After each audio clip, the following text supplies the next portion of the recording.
all. Oh, no. I think the show is already ruined because of your bad English. Oh, you got to lay on your every time you correct. Come on, you're better, and I'm... Enough! You've all ruined it, so... So, yes, of course, we're just modern-day actors. We're not really from the past. We're from the year 2016, just like all of you. In fact, we're not much older than you are. Well, the three of us aren't that old. Julie, on the other hand. We may not be pretending to be from Shakespeare's time anymore, but we can still tell you a lot about Shakespeare, his life, his works. His words. William Shakespeare was an English playwright and poet who lived and worked in London, England. He was born in 1564. That was almost 500 years ago. Wow, he was born almost 500 years ago, and we're still talking about him. William Shakespeare wrote 38 plays, 154 sonnets, and 5 long poems. He was a very popular playwright at the time and even performed for the Queen of England. His most famous plays include Hamlet, A Midsummer Night's Dream, Othello, Julius Caesar, The Taming of the Shrew, Macbeth, The Tempest, Much Ado About Nothing, and Romeo and Juliet. Even though he wrote a lot during a short amount of time, Shakespeare still found the time to father 3 children. He had 3 kids, so the Shakespeare family name must be going on strong in England then. Well, remember that back in Shakespeare's time, almost 500 years ago, people didn't live as long as they do now. So even though he had 3 kids, they also eventually died. And with them, the Shakespeare family name soon died out as well. Now, there are no more Shakespeares left in the whole wide world. Sadly, Shakespeare died on his birthday in 1616. He was 52 years old. He died on his birthday? And I thought my last birthday was bad. In Shakespeare's time, learning how to write wasn't as important as it is now. Back then, it was more of an oral society, which means that information was spoken rather than written down. Students were not expected to take notes, but instead they were expected to memorize what the teacher had said in class. The teacher would talk, then quiz the students on what had been said. The students would be expected to instantly repeat the information back. This was done over and over until they had memorized it. So that's what we're going to do right now. Okay, first a quick quiz to see if you were paying attention. How long ago was Shakespeare born? Raise your hand. Yes. Almost 500, that's right. How many kids did we say Shakespeare had? Raise your hands. Right here? 3, that's right. All right, what day did we say Shakespeare died on? Yes, you. I don't know how to know the one. 1616. That's the year. That is the year, His correct? birthday. His birthday, nice. So Shakespeare's poems and plays were not his only legacy. He also left behind words. Raise your hand if you've ever seen a Shakespeare scene or heard a quote from one of his plays. Yeah? Great. It probably sounded a bit like this. Oh, Romeo, Romeo, wherefore art thou Romeo? That is a famous line from Romeo and Juliet. There were some old-fashioned words in that sentence, right? Shakespeare's writings had a lot of words we no longer use today. Words like thou and thee, which means you. Or wherefore, which means why. Or art, which means are. No one says that stuff anymore. When you're watching a Shakespeare play, you might think that those old-fashioned words make following the story difficult. We beg to differ. We are now going to play a little game that we like to call the Shakespearean Insult Game! All right, so Christopher is going to get the cards, and Emmeline and Brandon are going to demonstrate this exercise for you. This is something that we take into our school tours for all of our school tour performances. And what they're going to do is they're going to make an old Shakespearean insult sentence. They're always going to start that sentence with thou art a, which means you are a, and then they're going to choose 3 old-fashioned Shakespeare.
dragon. Nice.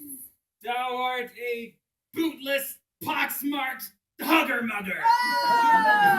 Oh, nice job. Thank you, thank you, thank you. There you go. That's a little Shakespearean insult game for you guys. So, did you understand every word that we were saying? I didn't. But you got that we were insulting each other, right? Yeah, maybe. Good.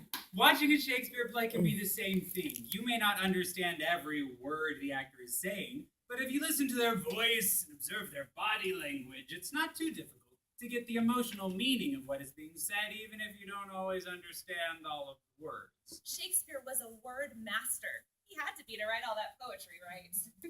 But we're going to let you in on a little secret. Everyone in this audience, yes, you, all of you, speak Shakespeare every single day.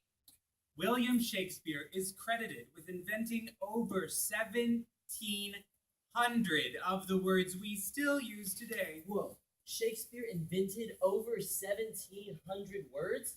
Unreal. I know. No, I mean Shakespeare invented the word unreal. Unreal. Hence, horrible shadow, unreal mockery, hence. Shakespeare invented this word for his play, The Tragedy of Macbeth. If something is too amazing to be real, you say unreal. It's unreal that Shakespeare invented that word. See, you all speak Shakespeare without even realizing it.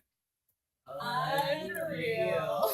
Not only did Shakespeare invent brand new words, he changed nouns into verbs, changed verbs into adjectives, added prefixes and suffixes, and connected words that had never been used together.